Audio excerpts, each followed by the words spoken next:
សួស្តីបងប្អូនទាំងអស់គ្នាជាទីនឹករលឹកនិងជាទីគោរពស្រឡាញ់រាប់អានបាទវិលមកជួបគ្នាសារជាថ្មីជាមួយនឹងវីដេអូទម្រេចឆ្នោតយួនបាទសម្រាប់ថ្ងៃទី13ខែធ្នូឆ្នាំ2025បាទអញ្ចឹងសម្រាប់ថ្ងៃនេះពុកម៉ែវិញបងប្អូនសូមធ្វើការត្រៀមប៊ិចអ្នកមួយដើម្បីធ្វើការកត់ចំណាំគឺយើងមាននៅលេខល្អជាពិសេសលេខតូចដើម្បីធ្វើការចែកជូនទៅកាន់បងប្អូនទាំងអស់គ្នាសម្រាប់កំសាន្តហើយមិនសមមិញនេះក៏បងប្អូនបានកាក់កបទាំងអស់គ្នាចឹងបងប្អូនថ្ងៃនេះបងប្អូនក៏កុំភ្លេចបាទធ្វើការចុច follow page ចុច like ចុច share ទាំងអស់គ្នាសម្រាប់បងប្អូនដែលមិនទាន់ចុច follow page សូមចុចម្នាក់មួយបាទសម្រាប់ម៉ោង10កន្លះថ្ងៃនេះបងប្អូនពុកម៉ែមីងលោកយល់ថាសូមលេខក្នុងខ្សែនិងក្នុង5បាទចំពោះក្នុងខ្សែសូមបុក42 43លេខ A B C D បាទហើយចំណែកក្នុង5យើងយក56និង57សម្រាប់ម៉ោង1កន្លះឆ្នោតយួនថ្មីបាទគឺមានលេខល្អសម្រាប់ជ័យជូនទៅកាន់បងប្អូនសម្រាប់បងប្អូនដែលចង់បានលេខអាចធ្វើការឆាតចូល page ទាំងអស់គ្នាគឺខ្ញុំបាទមានលេខបុកប៉ុសបាទគឺលេខតូច2គ្រាប់បុក2ប៉ុសសេវាត្រឹមតែ80000រៀលទេ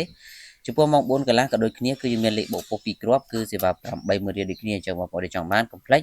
ឆាតចូលប្រអប់សារទាំងអស់គ្នាបាទសម្រាប់ម៉ោង6កន្លះវិញគឺបងប្អូនពុកម៉ែវិញសូមលេងខ្ទង់60និងខ្ទង់30បាទចំពោះខ្ទង់60បាទពុកម៉ែវិញបងប្អូនសូមធ្វើការបុក60គាត់និង66បាទហើយចំណែកខ្ទង់30វិញ